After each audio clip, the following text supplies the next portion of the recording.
As the holiday season envelops us in its magical embrace, I extend to you my heartfelt wishes for a Christmas filled with joy, love, and warmth.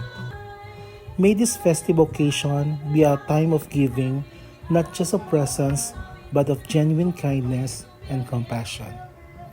In the spirit of Christmas, let us cherish the bonds that unite us, family, friends, and the shared laughter that echoes in our hearts.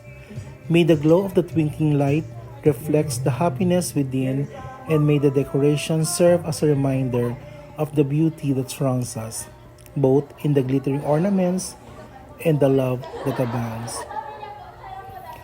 As we gather with the loved ones around the Christmas tree, may the spirit of togetherness be our greatest gift.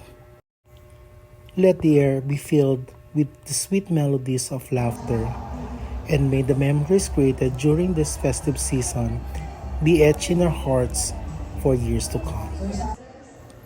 In the midst of the hustle and bustle, take a moment to appreciate the simple pleasures, the warmth of a cozy fire, the joys of a shared meal, and the beauty of a snowy landscape.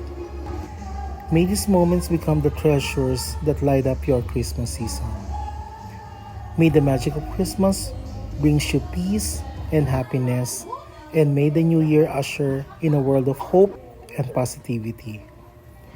From my heart to yours, Merry Christmas and a Happy New Year.